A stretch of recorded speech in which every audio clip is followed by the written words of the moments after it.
Hello everyone, কেমন আছো সবাই? তো অনেকদিন পর আরেকটা ভ্লগ নিয়ে হাজির হয়ে গেলাম।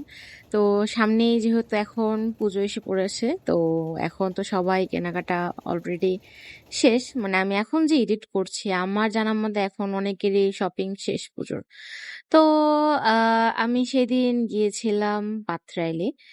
আসলে আমার খুব ইচ্ছে ছিল পাত্রাইল জায়গাটা দেখার, পাত্রাইল করোটা এই জায়গাটাতে দেখার, কারণ আমি কখনোই যাইনি এই জায়গাতে।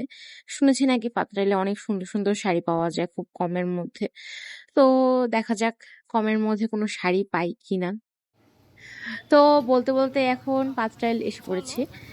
আর পাত্রাইলে গিয়ে ফার্স্টে অনেকগুলো শাড়ির দোকান দেখছিলাম, এখন কোনটা বেশি ভালো হয়। তো আমাদেরকে একজন সাজেস্ট করেছিল যে মনি ট্রেডার্সে যেতে, এখানে নাকি ভালোই শাড়ি পাওয়া যায়। তো আমরা ফার্স্টে গিয়ে খুব মানে অবাক হয়ে গিয়েছিলাম যে বেশিরভাগ দোকানই তখন বন্ধ ছিল। তারপর আমরা আশেপাশে কিছু লোকদের সাথে কথা বলে জানতে পারলাম যে যেহেতু শুক্রবার আর তখন আর দুপুরের টাইম, তো নামাজের পর সব দোকান নাকি মানে চালু হয়। তো এদিকে আমরা তো খুব সকাল সকাল চলে গিয়েছিলাম, তাই আমাদের আমি অনেক দোকানই খোলা পাইনি। তো আমরা যে দোকানটা খোলা পেয়েছিলাম সেটাতেই গিয়েছি। তো আমরা ফার্স্টে মনি ট্রেডার্স সেটাতেই গিয়েছিলাম। তো ফার্স্টে বলেছিলাম যে এবার পুজোতে তাদের কি কি নতুন কালেকশন আছে সেগুলো দেখাতে। তো তারা একে একে এইসব কালেকশনগুলো দেখাচ্ছিল। তো কেন যেন মনে হচ্ছিল যে এই কালেকশনগুলো আরো আগেই দেখেছি। আমার কাছে এই সাদা শাড়িটা খুব পছন্দ হয়েছিল, কিন্তু এটার দামটা অনেকটাই বেশি ছিল। তারপর তারা এই ব্লু কাতান টাইপের দেখাচ্ছিল। তো ভাবলাম যে কাতান তো আমার অনেক টাইপ, আমার কাতান শাড়ি অনেক আছে, তো আমি আর সে কাতান দেখিনি। তো এই শাড়িটাও ভালো ছিল, খারাপ না।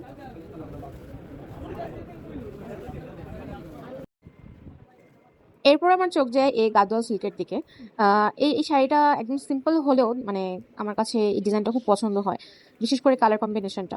তো এই কাঠালি কালারের সাথে লালের কম্বিনেশনটা মানে খুবই সুন্দর ছিল। তো আবার এইটাও আমার খুব পছন্দ হয়ে যায় যে মিষ্টি কালারের সাথে, মানে অফ হোয়াইট কালারও বলা যায় এটার সাথে, সাথে একটু পার্পল।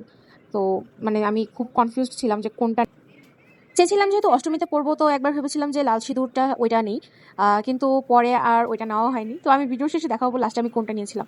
তো এরপর আমি আরো কিছু শাড়ি দেখি, এই শাড়িটাও সুন্দর ছিল, কিন্তু এগুলোর দাম খুবই বেশি। তো এরপর আমরা একটু ভেতরে দোকানে যাই, ভেতরে গিয়ে তারপর আমি আমার শাশুড়ি মায়ের জন্য একটা শাড়ি নিই। তো এর মাঝে তারা আমাদেরকে সন্দেশ দিচ্ছিল, যেহেতু সামনে পুজো, তো এই উপলক্ষে তারা একটু ব্যবস্থা নিয়েছে। আর তারপর আমাদের শাড়ি কেনা শেষে তাদের এখান থেকে একটা গিফটও ছিল যে দুটো চুড়ি নিতে পারবে। তো আমি আবার সেখান থেকে লাল আর হলুদ কালারের চুড়িটা নিই। তো এরপর দোকান থেকে বের হয়ে আমার এই দোকানটা চোখে পড়ে। আসলে এই দোকানের ভেতরে দেখছিলাম যে অনেকগুলো জামদানি মানে সাজিয়ে রেখে দিয়েছিল। তো যেহেতু আসলে আমার পাত্রাইলে যাওয়ার মেন রিজনই ছিল জামদানি শাড়ি নেওয়ার। আর তো ভাবলাম যে তাহলে যাই একটু দেখি কোনো জামদানি পছন্দ হয় কিনা। আমার ফার্স্টে এই বাঙ্গি কালার যে জামদানিটা, এটা খুব বেশি ভালো লেগেছিল, কিন্তু কাপড়টা খুবই শক্ত ছিল, মানে কটকটি টাইপের জামদানি যেটা বলে সেটা ছিল। তো এই জন্য আর এটা নেওয়া হয়নি। তারপর এই জামদানিটাও পছন্দ হয়, যে জামজাম কালারের। তো আমি আরো কিছু জামদানি দেখছিলাম, আসলে আমি এবার যাচ্ছিলাম যে একদম খয়েরি লাল কালার একটা জামদানি নিতে, কিন্তু ওই রকম ভাবে আমার তেমনটা পছন্দ হয়নি। তো আমি পরে আরেকটা লাস্টে জামদানি নিই, ওটা একটু কমই ছিল। আর এখানে যে জামদানির প্রাইসগুলো ছিল, এটা খুবই রিজনেবলের মধ্যে যা দেখলাম।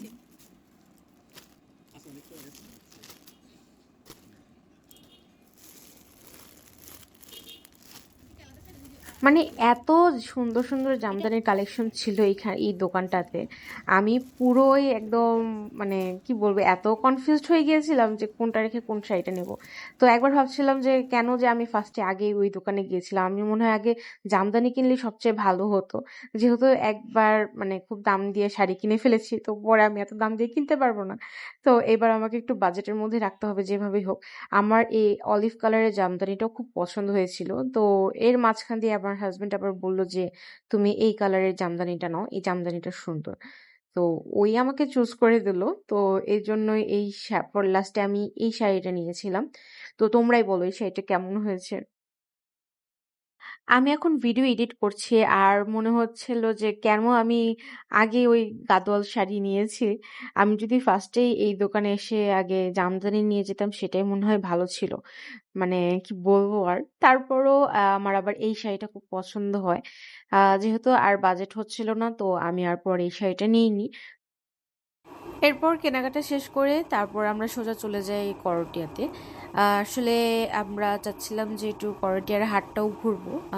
যদিও করটিয়ার হাট আর ঘোরা হয়নি যেহেতু সেদিন শুক্রবার ছিল। তো করটিয়াতে সেদিন আমরা কি কি করলাম তো সেটার পার্ট নিয়ে আমি পরে আরেকটা ব্লগ করব। সো আজকের মতো টাটা, বাই বাই।